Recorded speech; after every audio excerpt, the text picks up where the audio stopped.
Así que déjeme decirle algunas cosas importantes.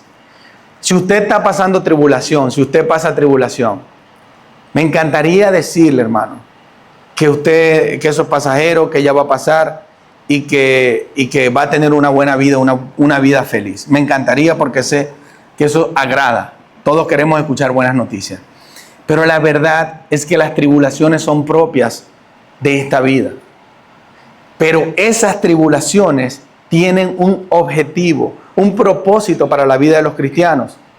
Hermano, yo te quiero preguntar, ¿cuándo fue la última vez que tú le diste la gloria a Dios por algo malo que te pasó? Que tú le dijiste, gloria a Dios por esto. Gloria a Dios porque estoy pasando por esto. Si la verdad del creyente es que las tribulaciones nos perfeccionan. Para los que no me conocen, que creo que son pocos, mi nombre es Jesús Barros y soy uno de los pastores de esta iglesia. A continuación vamos a tener la predicación de la palabra del Señor en el capítulo 16 del Evangelio de Juan. Y aunque nos vamos a dedicar solamente a los últimos versículos del 25 en adelante, quiero invitarles a que me acompañen a que podamos leer completo el capítulo 16. Este es un capítulo que en todo el contexto nos repite una y otra vez acerca de las aflicciones que nosotros tendremos en este mundo. Así que acompáñenme al Evangelio de Juan, capítulo 16, y leemos el texto completo. Y dice así: estas cosas les he dicho para que no tengan tropiezo. Los expulsarán de las sinagogas, pero viene la hora cuando cualquiera que los mate pensará que así rinde un servicio a Dios. Y harán estas cosas porque no han conocido ni al Padre ni a mí. Pero les he dicho estas cosas para que cuando llegue la hora se acuerden de que ya les había hablado de ellas. Y no les dije estas cosas al principio porque yo estaba con ustedes. Pero ahora voy al Padre al que me envió, y ninguno de ustedes me pregunta, ¿a dónde vas? Pero porque les he dicho estas cosas, la tristeza ha llenado su corazón. Pero yo les digo la verdad, les conviene que yo me vaya, porque si no me voy, el Consolador no vendrá a ustedes. Pero si me voy, se lo enviaré. Y cuando Él venga, convencerá al mundo de pecado, de justicia y de juicio. De pecado porque no creen en mí. De justicia porque yo voy al Padre y ustedes no me verán más. Y de juicio porque el príncipe de este mundo ha sido juzgado. Aún tengo muchas cosas que decirles, pero ahora no las pueden soportar.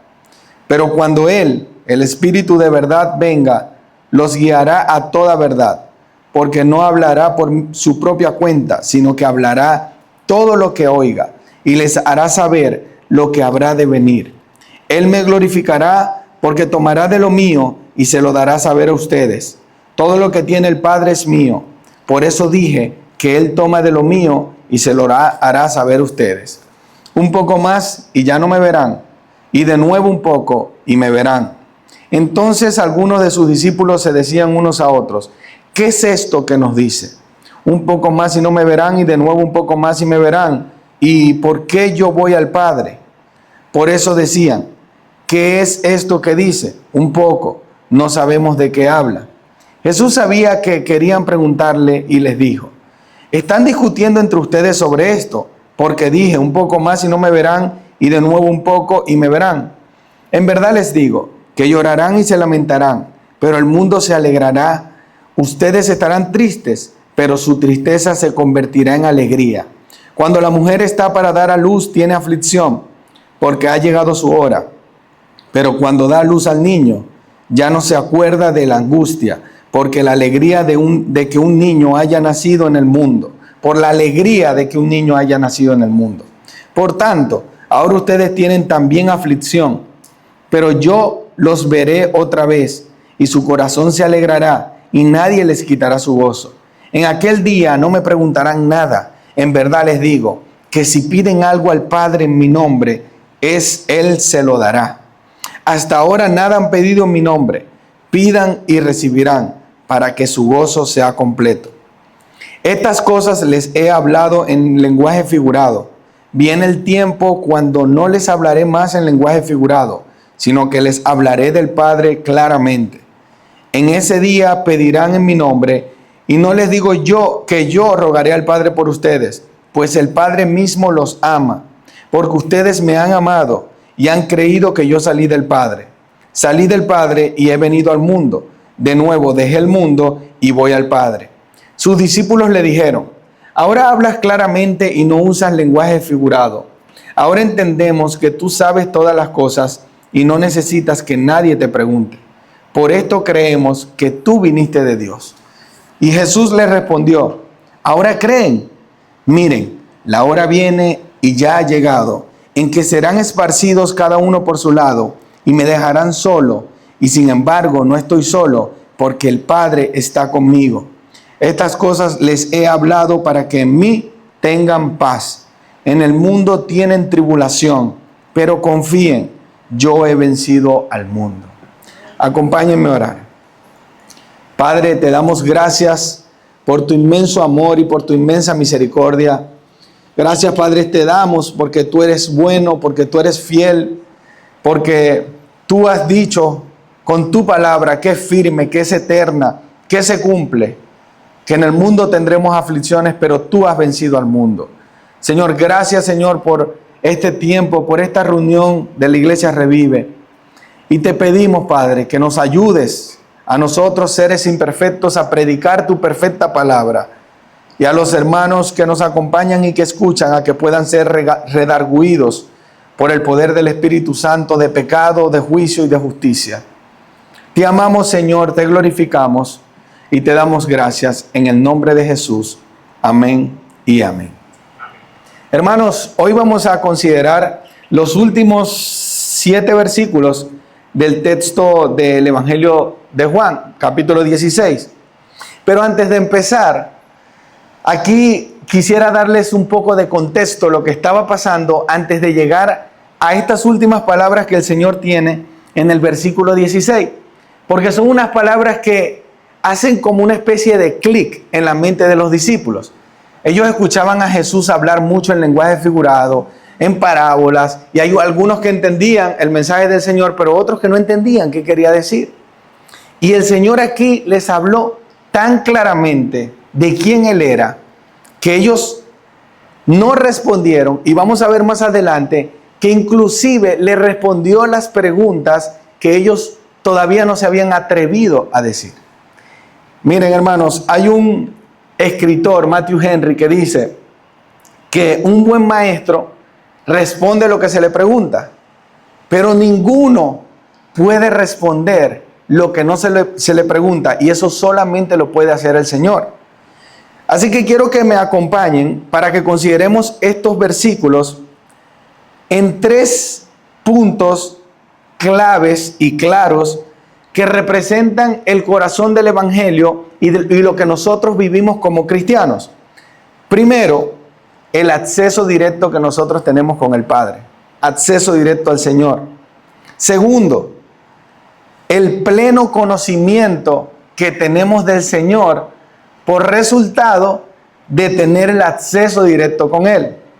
Y tercero, la fe implacable que tiene el cristiano después de tener acceso directo, después de tener el pleno conocimiento, que nos lleva a una fe implacable. En la práctica, nosotros vemos diferentes cristianos y notamos cómo es el comportamiento de un cristiano que conoce plenamente al Señor, y también conocemos en la práctica cómo se comporta un cristiano que tiene poco conocimiento del Evangelio. Y vemos esta gran diferencia.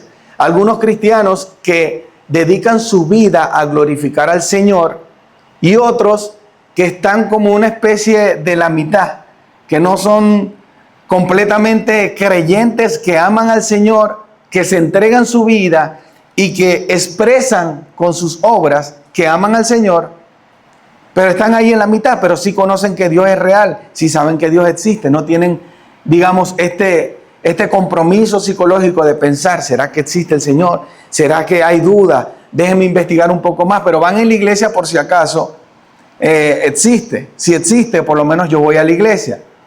pero tampoco me atrevo a no dejar de ir a la iglesia por si acaso existe y vaya yo a ser condenado al infierno.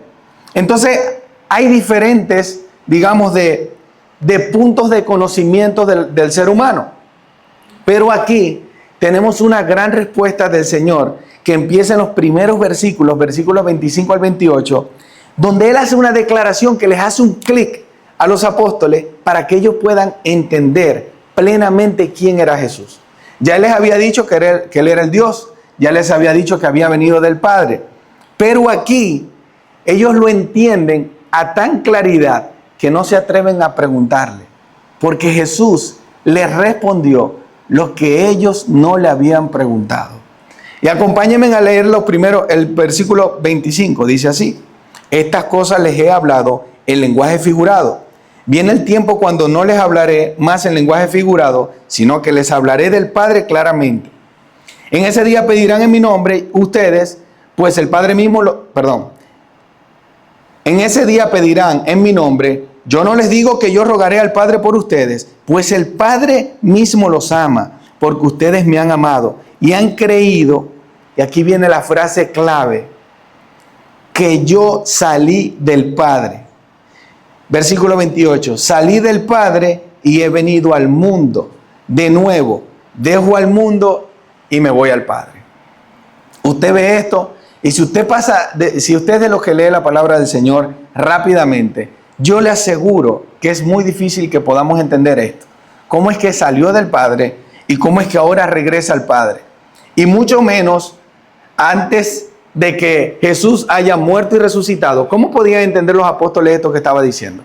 ¿Cómo es que tú vienes del Padre y cómo es que vas al Padre? Y empezamos a hacer preguntas de quién es Jesús realmente.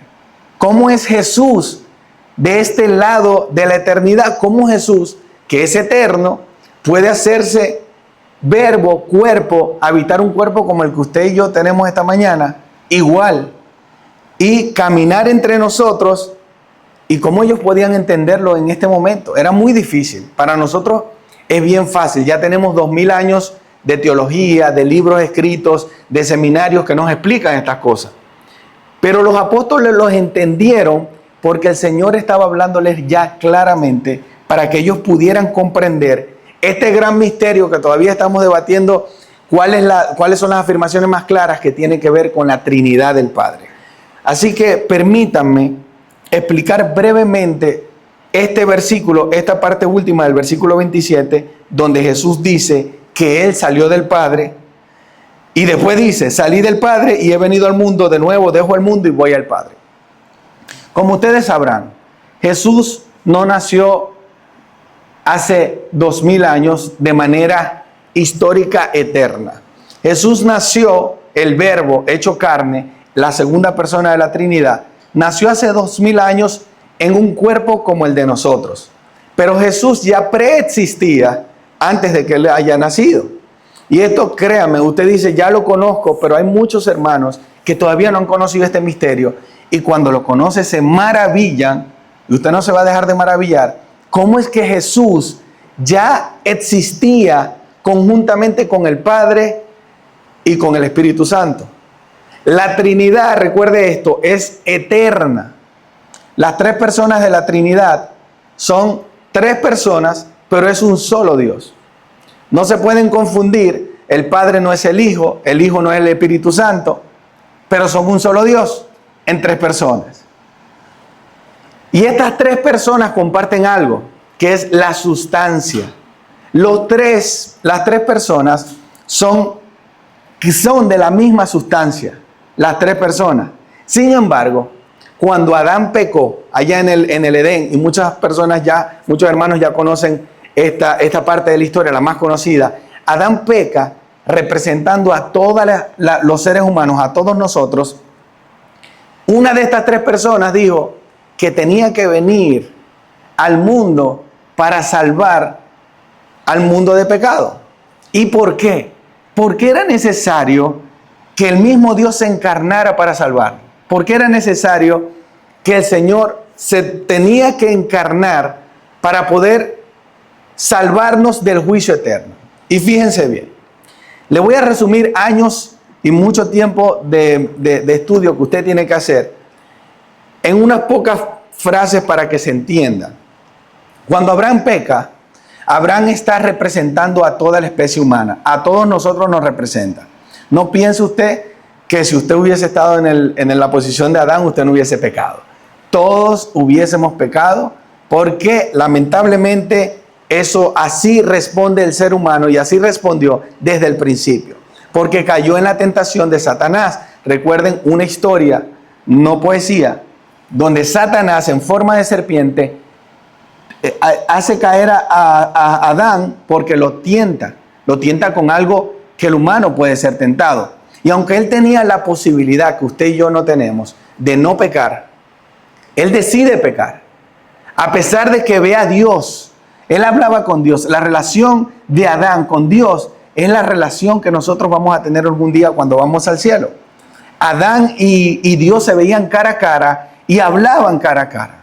Entonces, a pesar de esto, Adán peca y Adán cae en la tentación de que le empuja la mujer, pero es responsabilidad de los dos, no se olvide de ese detalle. Cuando Adán cae en ese pecado, era necesario que el ser humano, para que pudiese limpiarse de pecado, utilizara medios de sacrificio para poder expiar sus pecados y poder tener acceso al Padre y perdón de los pecados. Esto fue un sistema de sacrificio que se hizo en el tiempo de los israelitas, que el Señor hizo un pacto con el pueblo de Israel. En ese momento era su pueblo elegido. Ahora todos nosotros somos parte de ese pueblo elegido.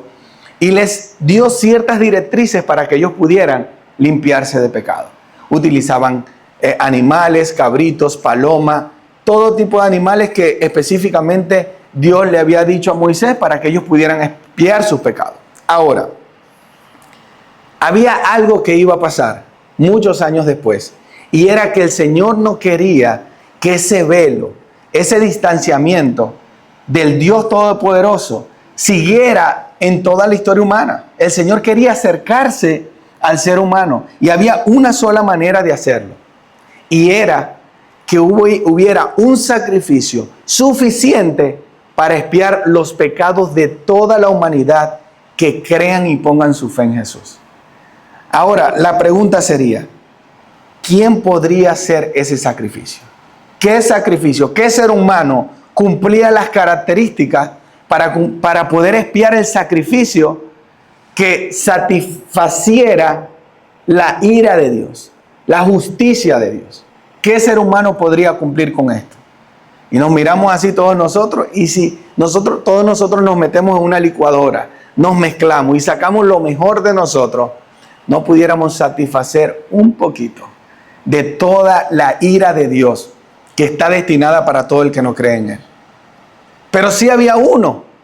El problema es que no estaba dentro de la especie humana. Había uno que cumplía con estos requisitos, que era santo, que era eternamente santo y que era puro. Y esa era la segunda persona de la Trinidad, que Él mismo decidió entregar su vida, venir a la tierra y redimir a la especie humana. Esa es la razón por la cual Cristo era el único que podía satisfacer la ira de Dios.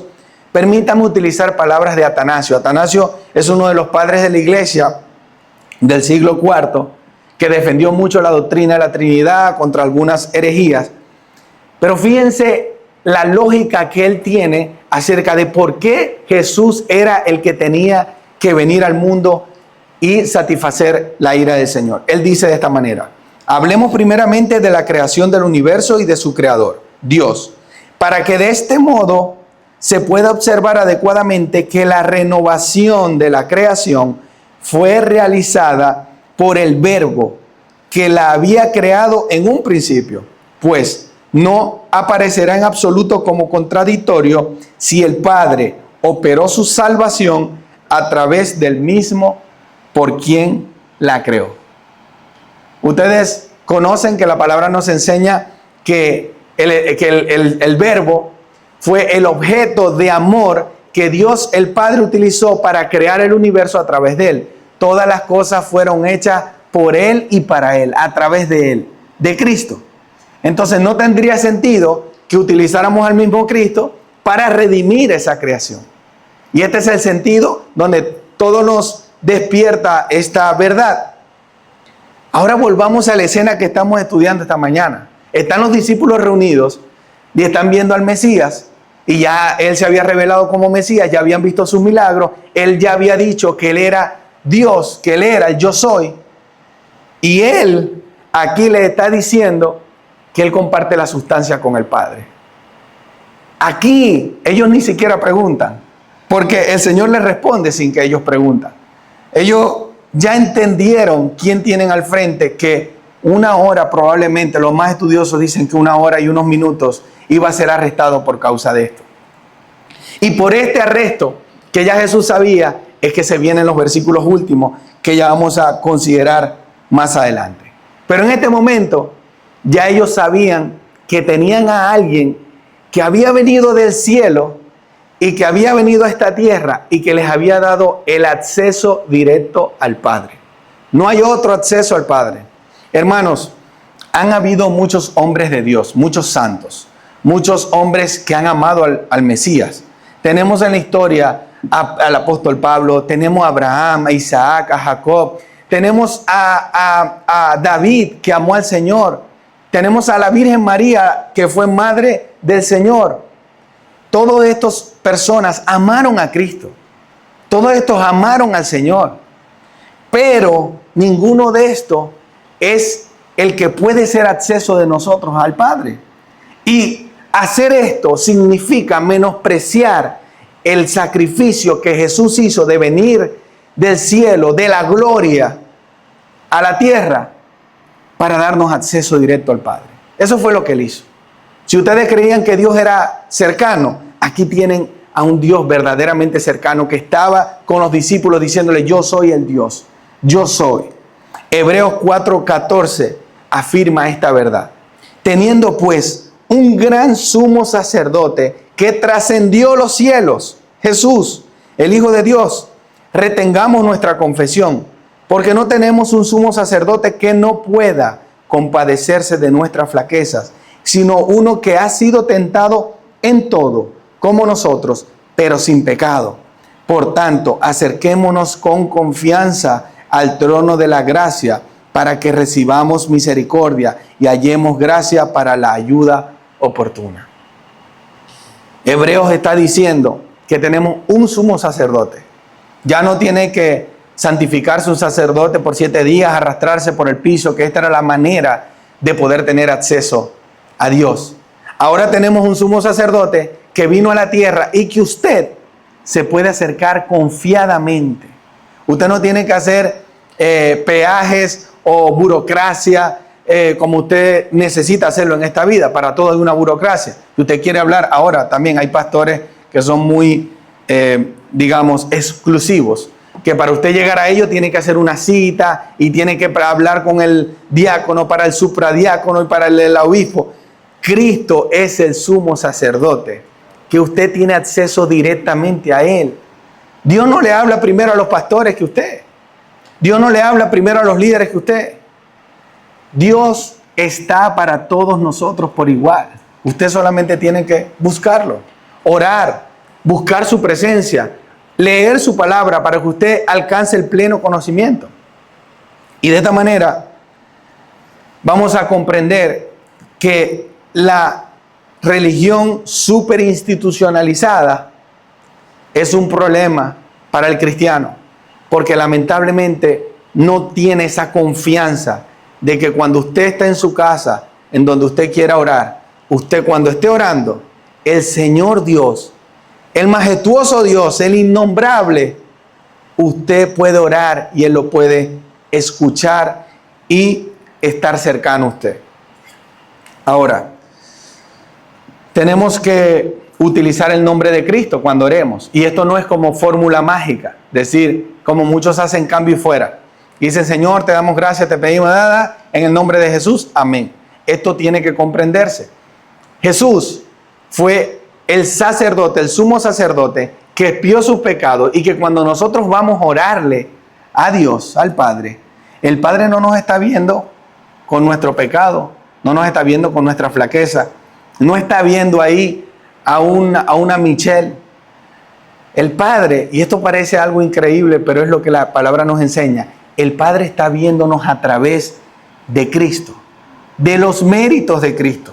Cuando usted se acerca al Padre, usted no piensa en su pecado. Usted sabe quién es bueno para engañarle a usted y decirle no va a llorar, que usted peca mucho, es Satanás. Satanás es el que nos trata de alejar del Señor. Por eso que usted conoce muchos hermanos que dicen, yo no voy a la iglesia todavía porque yo tengo que arreglar algunas cosas antes de ir a la iglesia. Es como el que no va al gimnasio, que está pasado de peso y dice, yo primero voy a bajar de peso y después voy a ir al gimnasio. Pero la realidad es que uno los ve y uno dice, mejor vaya al gimnasio primero, mejor vaya y ore. ¿Por qué? Porque el Señor no vino a buscar a santos, a gente que no tiene pecado. El Señor viene a buscar a personas que quiere santificar, a pecadores. El Señor vino por los pecadores, vino por nosotros. Entonces, esta fórmula, que no es una fórmula mágica, es la manera con que nosotros podemos orar al Padre y el Padre está viéndonos a través del lente de Cristo. El Padre te está viendo como un santo. Por eso es que el apóstol Pablo, cuando escribía sus cartas, decía a los santos que se encuentran en Galacia. Él los decía porque él creía que Dios nos había hecho santos. Por eso es que nosotros somos justos y pecadores al mismo tiempo. Tenemos esa dualidad. Por eso es que nosotros no podemos separarnos de esta naturaleza pecaminosa, sino hasta el día que Cristo nos glorifique. Pero por ahora, viviendo en este cuerpo de pecado, podemos acceder al Padre con confianza, porque el Señor, el Dios, nos ve a través de Cristo. Entonces, hermanos, recuerden que el único que media de nosotros, y lo vamos a ver ahora en el capítulo 17, que es muy específico en cuanto a esto, que es una intercesión de Jesús por nosotros, entendemos que el único que media por nosotros es Jesús. Dice Timoteo 2:5, anótelo, búsquelo cuando esté en su casa, porque hay un solo Dios y también un solo mediador entre Dios y los hombres, Cristo Jesús el hombre. No hay dos, no hay terceras personas, solamente hay un mediador, que es Jesús. Usted puede acercarse al trono de la gracia confiadamente porque Jesús es el camino para que nosotros podamos acceder al Padre. Ahora, hermanos, cuando esto nosotros lo entendemos y lo conocemos, ya tenemos la herramienta más valiosa, que es el acceso directo. No burocracia, no otros caminos, tenemos un solo camino, que es el acceso directo al Señor. ¿Y qué pasa en el cristiano cuando empieza a utilizar ese recurso que tenemos? Por pura gracia, el cristiano entra en un momento de pleno conocimiento. Ya ahí no hay más preguntas dudosas acerca de qué va a pasar. Ya ahí empezamos a profundizar en la palabra del Señor para tener convicción de lo que nosotros creemos y predicamos.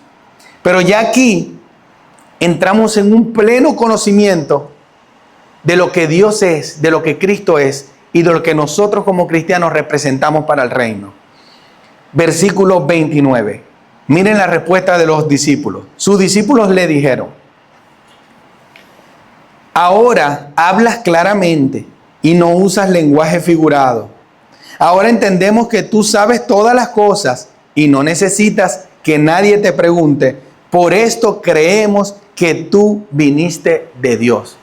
Y esta es la importancia de nosotros creer que Cristo no era un ser humano más moral correctamente con la sociedad. Cristo era la segunda persona de la Trinidad que vino directamente de Dios y era parte de la sustancia de Dios.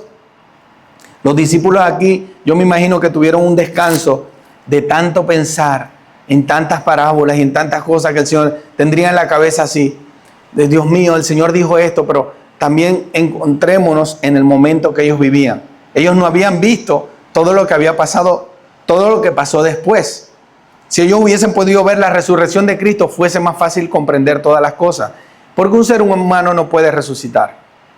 Un ser humano no puede hacer milagros.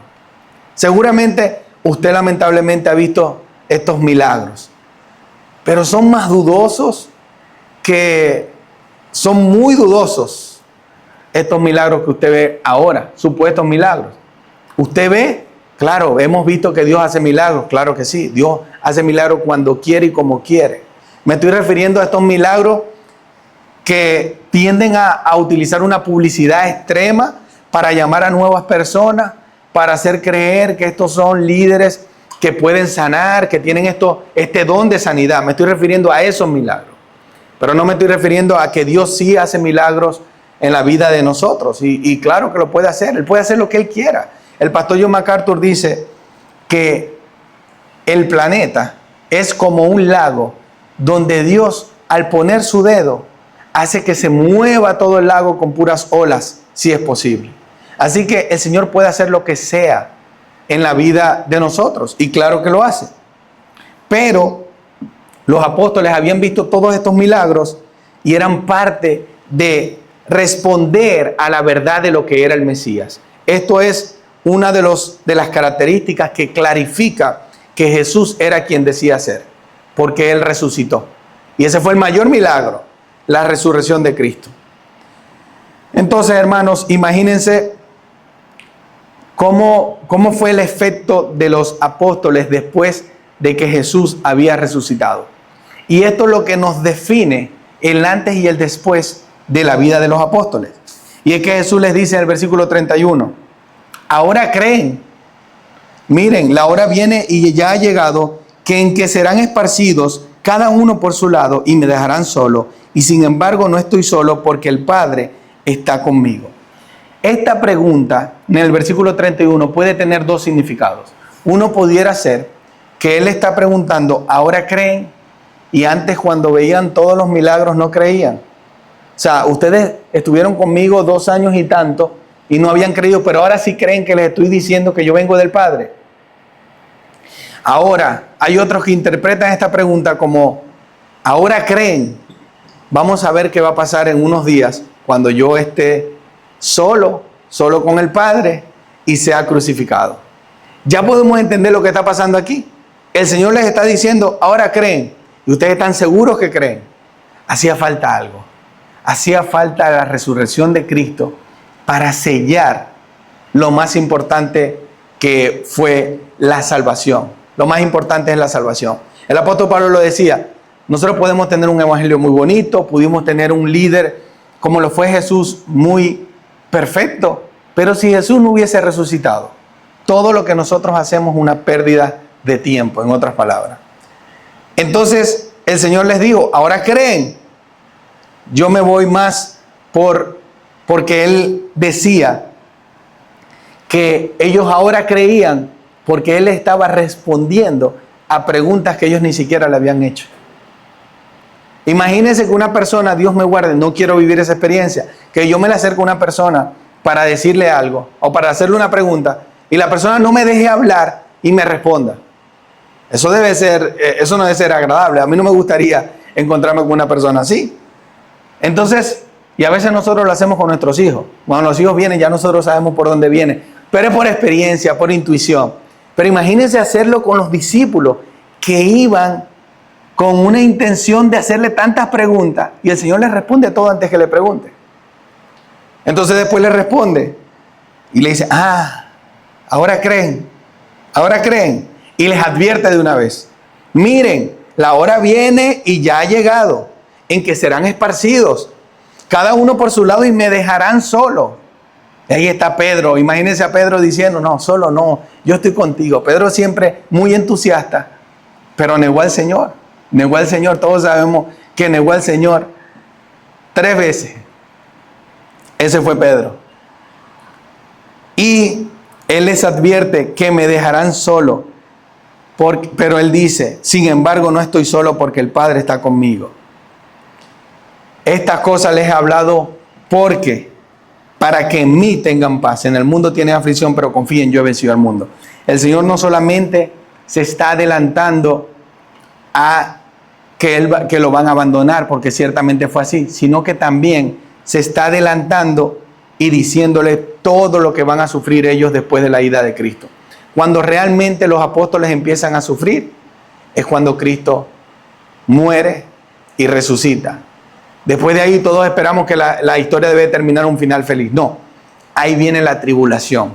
Una tribulación, hermanos amados, que no ha terminado y que no va a terminar. Ya tiene más de 2000 años y que no va a terminar hasta que Cristo venga.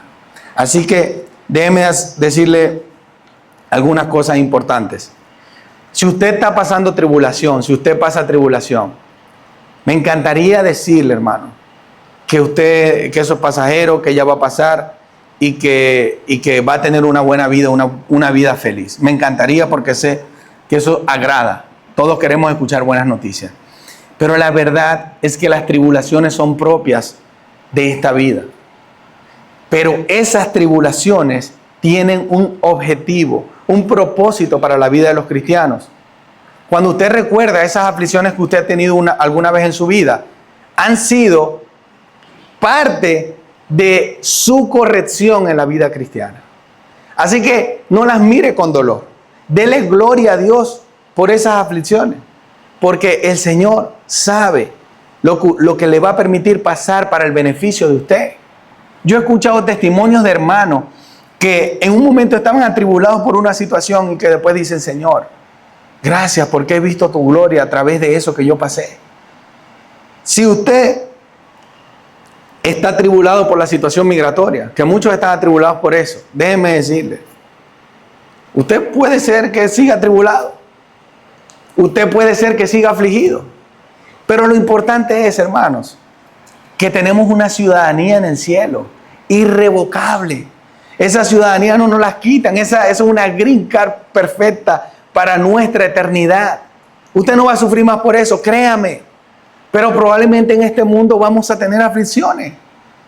Cuando los apóstoles escucharon estas palabras, ellos no sabían que iban a tener la peor persecución habida en la historia.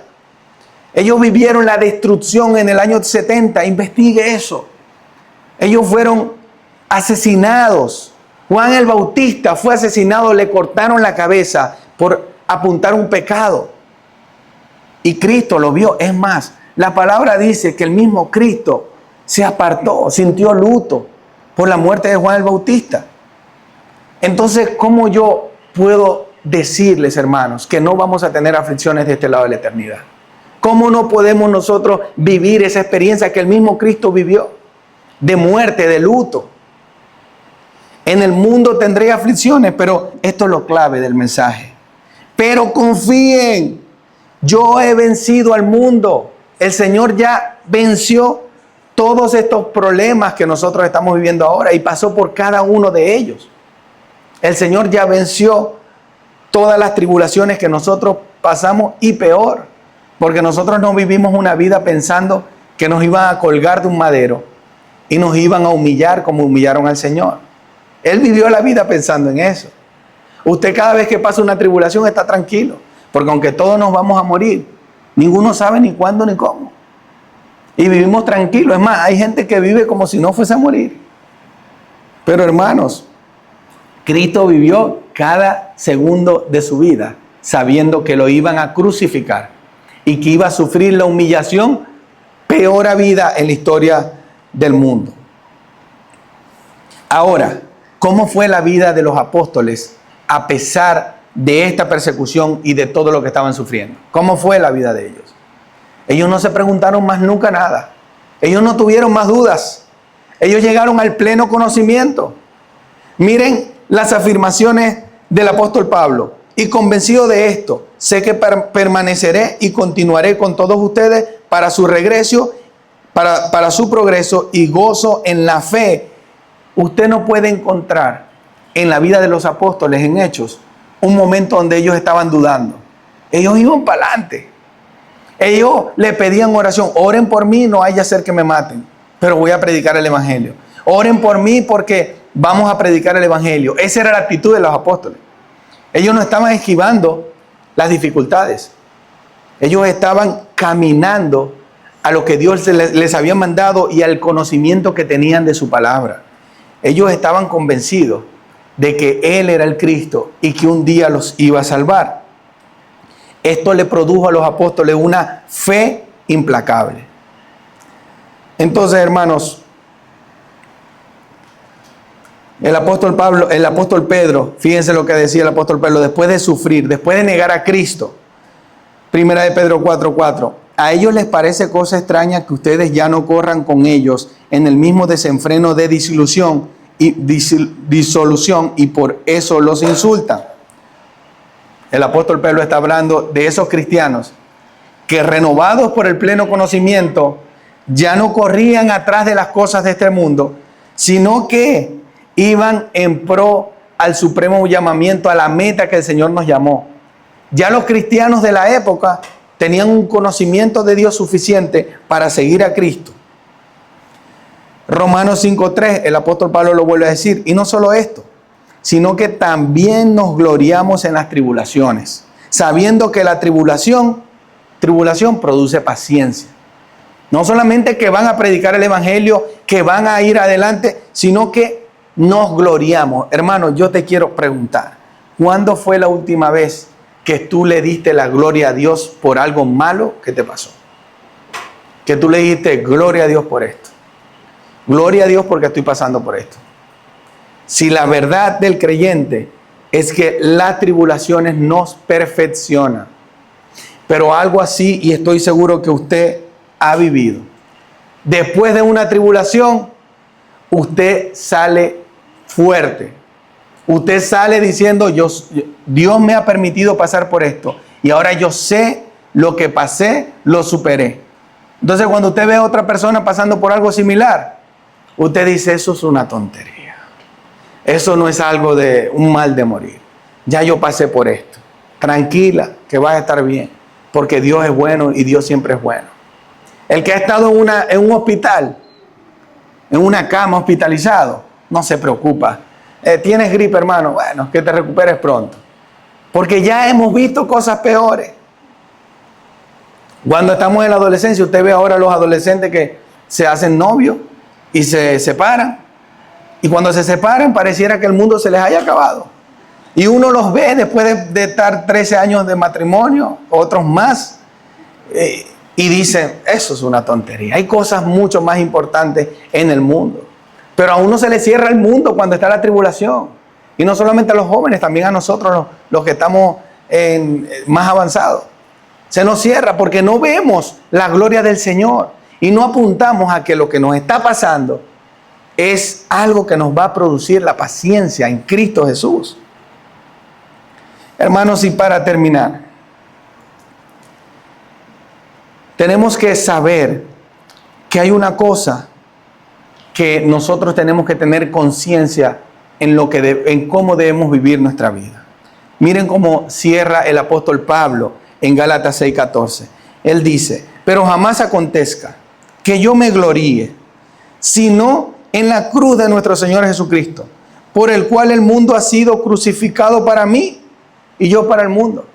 El apóstol Pablo cierra diciendo que yo, si me voy a gloriar de algo, que yo me gloríe de Cristo, de su cruz, porque yo también he sido crucificado. Ya para mí este mundo es pasajero, está lleno de vanidades, y por supuesto que nos afectan las tribulaciones, que nos afectan las aflicciones, pero yo solamente me quiero gloriar en la cruz de Cristo y quiero reconocer al Señor cada vez que esté atravesando una dificultad. Hermanos, acuérdese de esto. No se acuerde solamente en los buenos momentos. Acuérdese en los malos momentos. En el mundo tienen tribulación, pero confíen. Tengan su confianza plena en el Señor, porque Él ya lo venció. Él es un Dios inmanente que estuvo aquí y que vivió lo mismo que nosotros vivimos y que pasó por lo que nosotros pasamos. Y Él se apiada de nosotros. Y además, hermanos, nos escucha. Cuando nosotros le oramos en nuestra intimidad, Él nos escucha. Así te encierres en el baño, así te encierres en tu sala. Cuando usted le pide al Señor, el Dios soberano, el Dios inmanente, está escuchando cada una de tus palabras. Y ten fe y certeza de eso, porque Él es bueno y Él es nuestro Padre que nos quiere escuchar, que nos ama y que sabe ¿Cómo tú te sientes con lo que estás pasando? Acompáñame a orar. Padre, te damos gracias por este día. Gracias, Señor, por esta palabra que es buena, que nos da refrigerio, que nos da esperanza, que nos ayuda a vivir una vida de cristianos con pleno conocimiento, con acceso directo al Padre, y que nos ayuda cada día a poder amarte más, porque tú nos amaste primero, porque tú nos redimiste con el poder de tu Espíritu Santo, nos sellaste para que nosotros hoy podamos vivir confiados de que tú, Señor, estás con nosotros y nos amas y nos amarás por la eternidad. Gracias, Señor, y te damos gloria por todo lo bueno, por todo lo malo que nos pasa, porque sabemos que tú tienes el control de todas las cosas y porque tú eres fiel y porque tú eres amoroso, inmensamente amoroso. Te amamos, Señor, te glorificamos y te damos gracias. Amén y amén.